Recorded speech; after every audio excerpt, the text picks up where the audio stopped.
Good morning, class. Welcome to another edition of Maths with Ablight. The square of 5 is 25, so you put it in square root because the square root of this will give you exactly 5. 1 over x is equal to 27 raised to power x. Express square root of 32 as square root of 16 multiplied by square root of 2. X to power a plus b. Good morning, class. Welcome to another interesting edition of Maths with Ablight, suitable for year 10. We continue our topic on numbers. In the last video on numbers, we saw how to express numbers in standard form. And the first question we have today is a question on standard form, as you can see. But interestingly, these do not have the same powers. The 10 you see here has a power of 7. The 10 you see here has got a power of 6. So we are going to first of all make sure that this side has got a power of 7 to be equal to this side before we can simplify or solve that question. How do you go about that? Go into your rough paper. Remember that if you multiply 8 by 10 raised to power 6, you can simply take the decimal point from front of 8 to the back of 8 to give you 0.8 multiplied by 10 raised to power 7. It is the same thing. The reason we are doing that, usually when numbers are written, you know very well that there is an invisible decimal point at the end of that number, just like a full stop.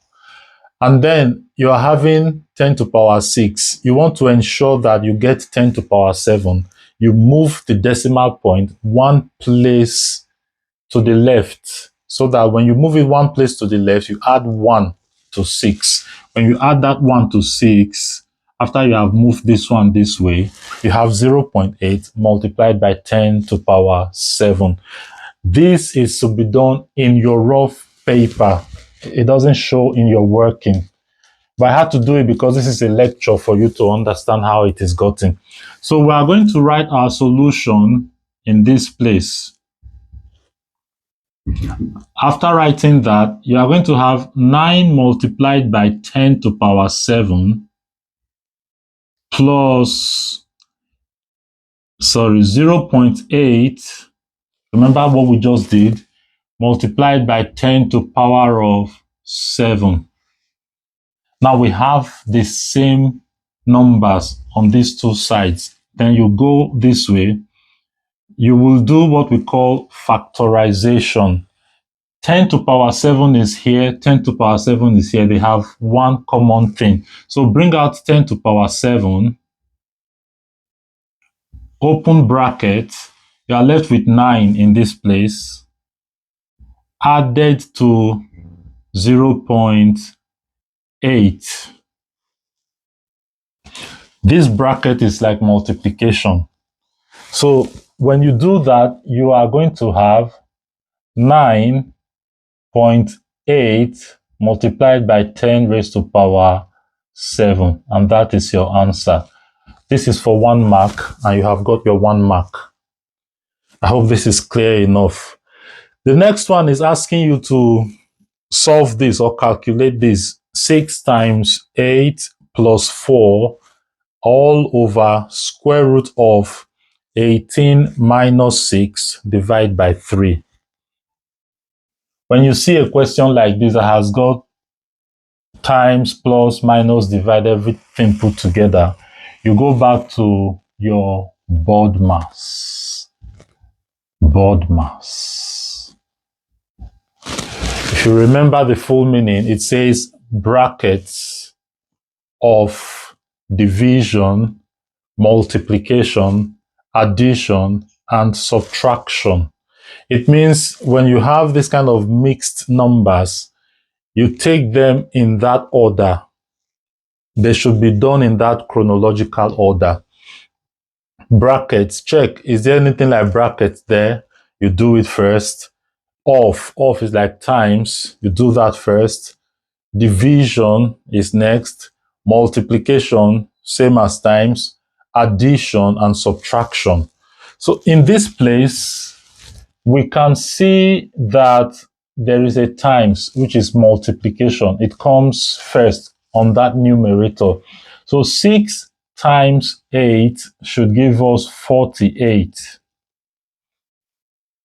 Then add it to 4. Everything over, take your square root. You've got 18 minus 6 divided by 3. You are dealing with divide before minus. Minus is the last thing to do. Subtract is the last thing you see on board maths. So you are dealing with addition. This one will be here. And then you are dealing with division before subtraction. So in dealing with division before subtraction, it means 6 will divide 3, and that is 2. 6 divide 3, that is 2. So you are dealing with 18 minus 2. Then you continue. 48 plus 4 will give you 52 divided by 18 minus 2 is 16. So you always put your square root of 16. Remember, the square root has to be there. So you'll be dealing with 52 divided by square root of 16 gives you 4. Now, it is easier from here. Square root of 52 divided by 4 should give you 13. But if you are not so sure, it is simple. Just give it a slight cancellation. This is 1. Use 4 to cancel 5. You have 1, then there is a remainder of 1. Take that 1, put it in front of 2. You have 12. 4 will divide that, and that will give you 3. So your final answer will end as 13. So this is how you go. Take it step by step. Do not rush it, and you will see the answer coming out very easy. Then this says express 280 as a product of its prime factors. It is not just a product of its factors, a product of its prime factors. Now, what are prime factors? Prime factors are those numbers that have 2 factors, 1 and itself. They are only divisible by 1 and themselves. That is what makes them prime factors. Example is 3. 3 can divide 3 without a remainder. 1 can divide 3 without a remainder. Another example is 5. Another perfect example is 7. Do not be tempted to say 9. 9 can be divided by 1, can be divided by 3, and can be divided by 9. So it's got 3 factors. A prime factor has only 2 factors. A very good example is 11. 1 can divide 11. 11 can divide itself. So we are going to make sure 2 is a prime factor, remember. 2 can divide itself, 1 can divide 2. So we will express these as a product of only prime factors.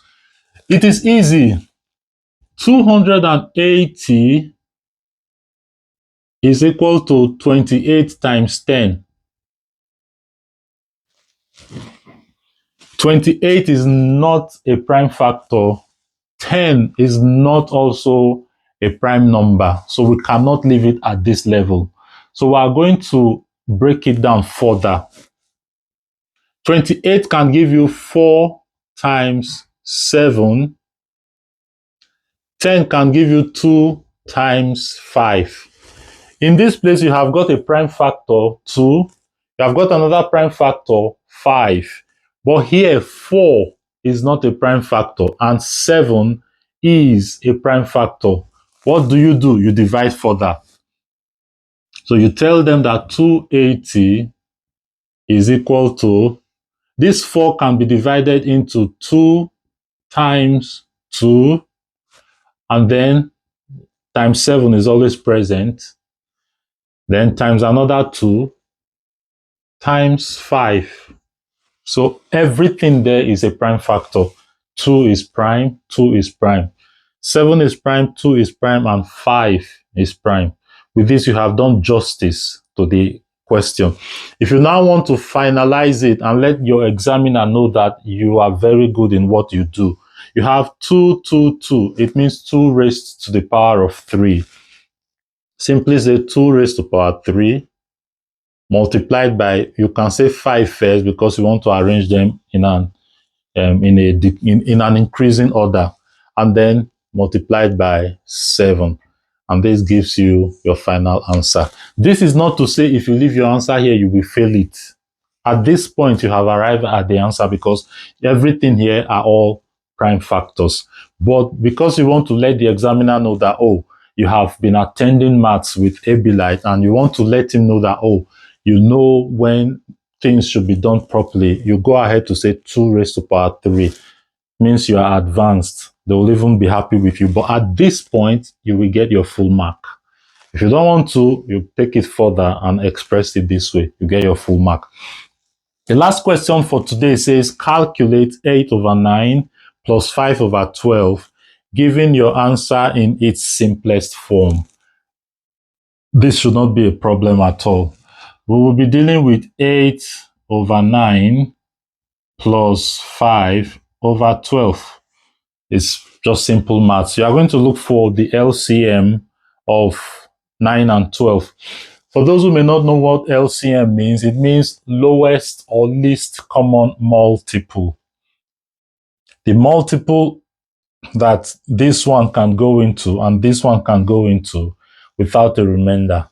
There are several multiples, but LCM means the least of all the multiples. Of course, 9 and 12 can both go into 36. I also want to believe that by now we know how to get your LCM. Maybe in the next class I'll go into that, because you are going to find a way to get the LCM of this and then you use it to solve. LCM of 9 and 12 is 36. 9 into 36 is 4. Multiply it by 8 gives you 32. 12 into 36 is 3.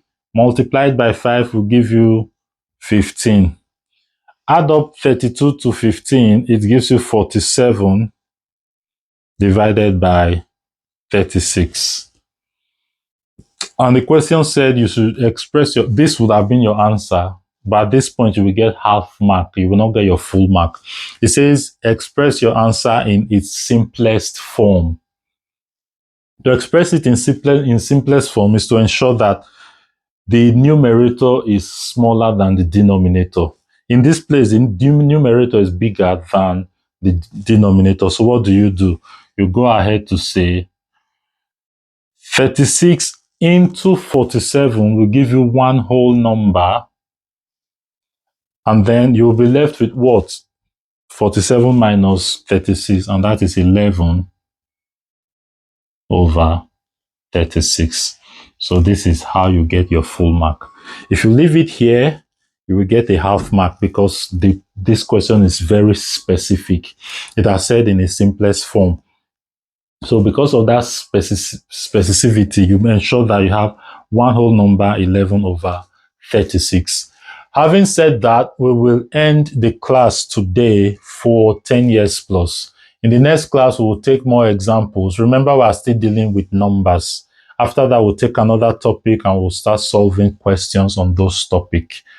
So right now, get this video after watching it, share it with your friends, ensure that everyone comes to learn. People who are within this age bracket comes to learn.